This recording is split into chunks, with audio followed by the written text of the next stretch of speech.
Bonjour à tous, infiniment heureux de vous retrouver pour partager avec vous le Chitat du jour. Aujourd'hui, nous sommes le premier jour de la semaine, Yom Rishon Parashat Naso, Chet Sivan, le 8e jour du mois de Sivan, et Tavshin Pegimel Shnatakel, l'année du rassemblement.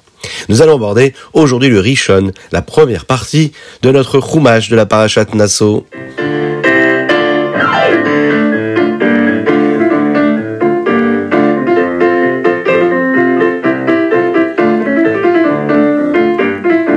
Lors de l'inauguration du Misbéach, la tribu de Lévi n'apportait pas de korban de sacrifice pour l'inauguration. Aaron était donc triste de cela. C'est pour cette raison qu'Hachem va lui dire que son sacrifice à lui sera d'allumer la Ménorah. Et la Torah nous l'écrit, juste après la paracha qui correspond au sacrifice des chefs de tribu, eh bien, on nous parle de la Ménorah qui devait être allumée par Aaron à Kohen. Hachem va le demander à Moshe Rabbeinu et lui dit, lorsqu'Aaron prépare les petites mèches pour la Ménorah, il devait s'assurer à ce que ces mèches-là soient dirigées vers la tige du milieu. Lorsqu'il allumait ces flammes, il devait attendre que la flamme prenne d'elle-même, qu'elle puisse se brûler d'elle-même. Aaron a fait comme Moshe lui avait demandé et comme Hachem avait demandé à Moshe que ce soit fait. La Ménorah, elle était faite d'or pur, d'un seul bloc, et non pas de différents blocs qui avaient été rattachés l'un avec l'autre et fondus ensemble, mais d'un seul bloc. C'est Hachem qui a montré à Moshe comment la Ménorah devait être et à quoi elle devait ressembler. C'était très compliqué de le savoir et de le comprendre, et c'est pour cette raison qu'Hachem va lui montrer.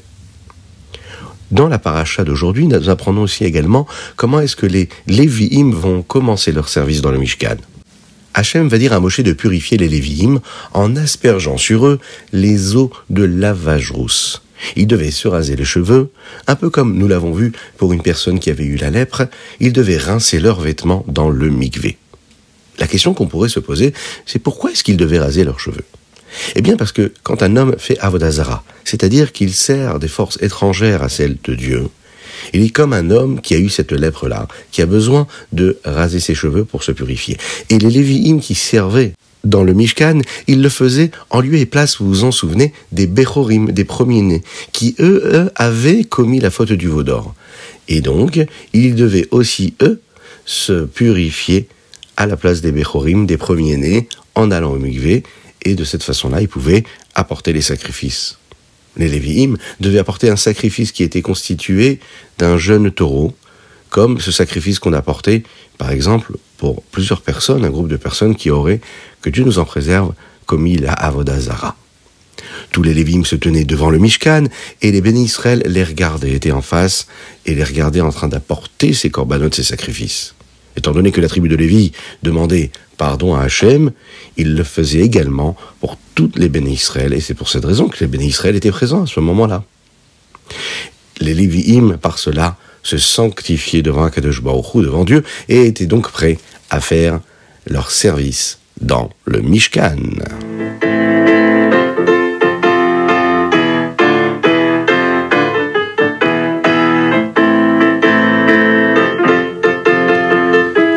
Et nous passons tout de suite au Téhilim. Aujourd'hui, nous sommes le 8e jour du mois de Sivan. Et nous lisons des chapitres Mem Dalet au Mem Chet. Dans le Téhilim du jour, dans le chapitre 46, on nous parle de la venue de Mashiach. Et on nous dit que quand Mashiach arrivera très prochainement, nous l'espérons, Hachem fera en sorte qu'il n'y aura plus du tout de guerre sur terre. Le monde sera calme, sera paisible. On vivra tous en paix. Il est dit comme ça, les Chouchazou mif'alot Hachem, Asher sam shamot ba'aretz. Hachem a laissé la terre, cette terre-là dans laquelle nous vivons, vide, ennuyeuse même, ennuyeuse de guerre. Il n'y aura rien d'autre que la bonté, la grâce, la miséricorde et la beauté de la paix entre les hommes.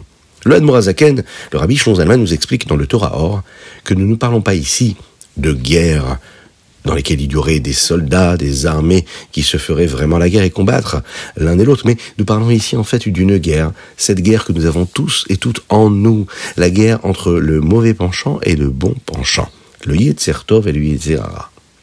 À notre époque, Et oui, on se lève le matin, on dit Modéani, on se lave les mains, on fait Netilat Yadayim, et puis le combat commence, on va devoir se battre contre notre Yetzer Hara. Parfois il nous dit non, reste encore un petit peu au lit, parfois il nous dit non, ne te lève pas pour faire Modéani, Netilat Yadayim, parfois il nous dit c'est pas grave si tu fais pas la tefila, Chas v'Shalom. Et nous on doit combattre ce Yetzer Hara. On a besoin de faire une mitzvah, et il faut à chaque fois le soumettre, il faut le convaincre, parfois ne pas du tout l'écouter, juste avancer, juste faire une mitzvah. Akadosh Baruch Hu, s'il nous donne ces difficultés pendant ce temps-là, avant que Mashiach arrive, c'est pour nous donner la possibilité de devenir meilleur. Étant donné qu'il soit difficile d'accomplir la Torah et les mitzvot, eh bien, on va chercher des forces en nous, et on devient quelqu'un de meilleur. Et lorsque Mashiach arrivera, eh bien, cette guerre-là, elle va se calmer. On va se reposer comme on se repose le jour du Shabbat, de tout ce travail que nous avons fourni tous les jours de notre belle semaine.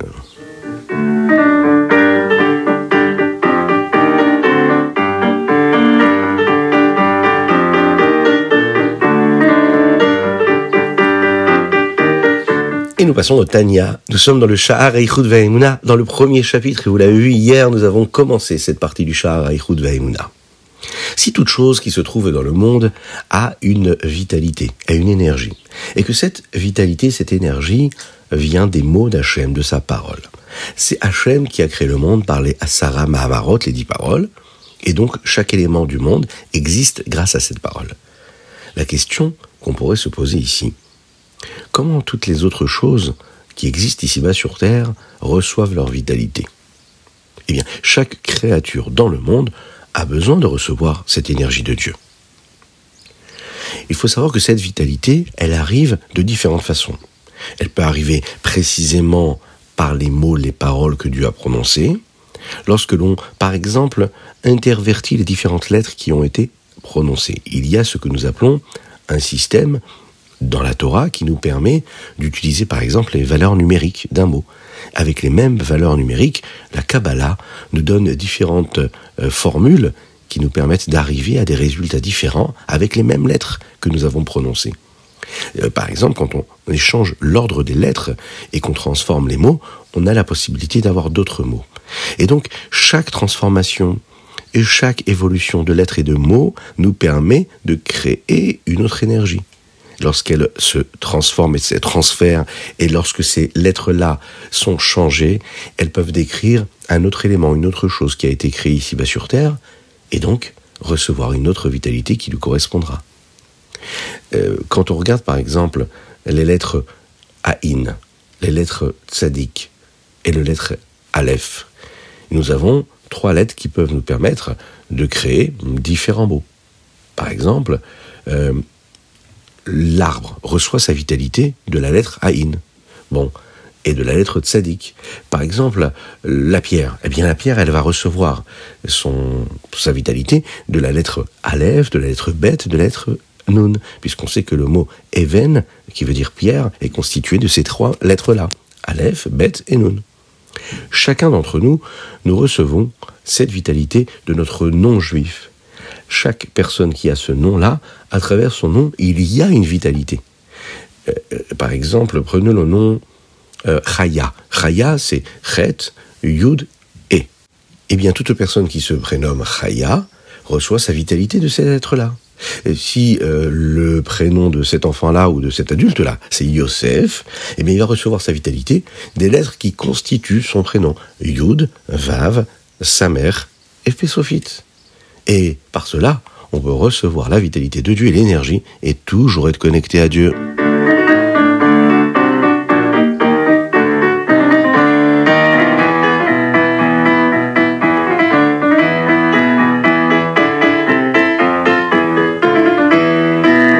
Est-ce que vous avez pensé à mettre la tzedaka? Eh bien, courez vite chercher une petite pièce et nous allons chanter ensemble. Une petite pièce dans la tzedaka. Et Mashiach arrivera. Une petite pièce dans la tzedaka. Et Mashiach arrivera. On m'a envoyé une petite question. Et n'hésitez pas, si vous aussi vous avez des questions à poser, n'hésitez pas à nous les envoyer. Avec les dédicaces. N'hésitez pas à le faire. On m'a demandé, mais quand vous demandez de mettre la tzedaka, c'est pour donner quelque chose à un autre juif, à quelqu'un d'autre qui a besoin. J'ai répondu oui, tout à fait. Bon, eh bien, si moi je donne un sourire à quelqu'un d'autre, si je lui donne de la bienveillance, de la gentillesse, est-ce que c'est considéré comme de la tzedaka? Eh bien, la réponse est oui, mais il y a un mais. Et le mais, c'est que c'est pas seulement suffisant. Le petit geste de mettre une petite pièce dans la tzedaka a beaucoup d'importance. Mais il faut aussi avoir un beau sourire et être bienveillant, être dans la gentillesse avec son prochain. Ce qui nous amène au Hayom Yom du jour, et nous sommes aujourd'hui le Chet Sivan, le 8 du mois de Sivan.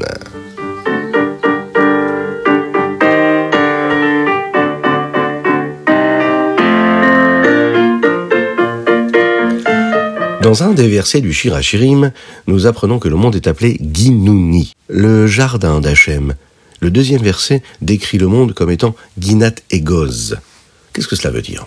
Ginuni, c'est un endroit de rencontre, un endroit où on peut rencontrer Akadosh Baruch Hu, où Dieu rencontre toutes les personnes qui viennent à sa rencontre.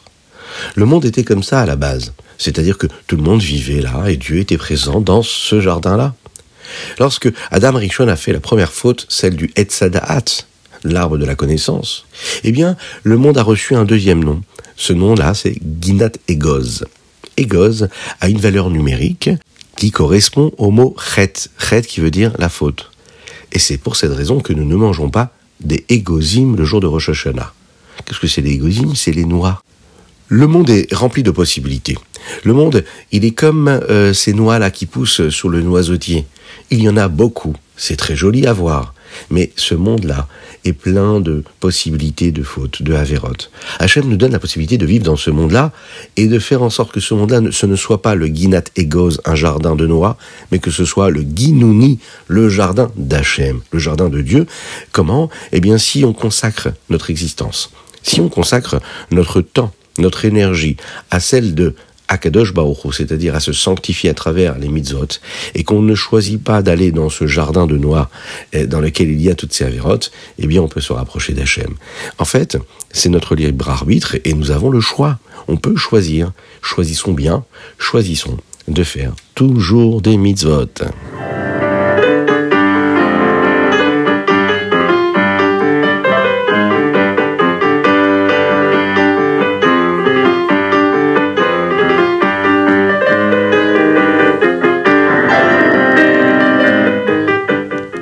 Nous passons tout de suite au Rambam du jour. Dans le Rambam, il est question des mots que nous prononçons dans la Tefila, que nous n'allons pas passer en revue tout de suite ici, parce que ça prendra beaucoup de temps, mais que vous pouvez trouver dans le Sidour. Là, le Rambam nous dit vraiment tout ce qu'il y a dans la Tefila. Et il y a quand même une différence qu'on va relever ici. Dans le Shmoneh Esrei, dans la Hamida, quand nous disons Vechonenu meitecha chochma bina ve'da'at, dans le Rambam il est dit Vechonenu meitecha de'a chochma bina ve'askel. Il y a des communautés qui changent et qui disent différemment, chacun en fonction du sidour dans lequel il prie. Vous savez que nous allons nous quitter tout de suite après ce magnifique ritat que vous allez partager avec vos amis, mais qu'on va se retrouver très bientôt, et c'est ça qui est génial. Et aujourd'hui nous sommes Isru Chag, c'est-à-dire que nous avons terminé la fête de Shavuot, en particulier en dehors d'Eretz Israël, parce qu'en Eretz Israël ils ont fait 15 jours de Shavuot, même s'il y avait Shabbat. Et le premier jour aujourd'hui que nous vivons, qui est après la fête de Shavuot, correspond à des jours très importants. Par exemple, à l'époque du Beth Amikdash, les Bnei Israël profitaient de ces jours-là pour apporter des korbanot, des sacrifices qu'ils n'avaient pas pu apporter pendant la fête de Shavuot. On pouvait se rattraper. Eh bien, c'est pareil. Le Rabbi nous dit qu'on a la possibilité, pendant ces jours-là qu'on est en train de vivre, c'est-à-dire à partir d'aujourd'hui, de rattraper tout ce que nous n'avons pas pu faire pour Shavuot, c'est-à-dire prendre de bonnes décisions pour mieux étudier la Torah, pour étudier encore plus la Torah. Cette période est appelée Yemé Tashlumin. Ce sont des jours de rattrapage. Si l'on regarde, le mot Tashlumin provient du mot Shlemut. Shlemut veut dire aussi la perfection. C'est-à-dire que quand on réussit à se rattraper, et qu'on a la possibilité de le faire, on utilise les jours qui sont juste après la fête de Shavuot pour agir mieux, pour prendre de bonnes décisions. De cette façon-là, on permet à cette fête de Shavuot de devenir une fête qui a été parfaite, comme il faut, comme Dieu l'attend de nous.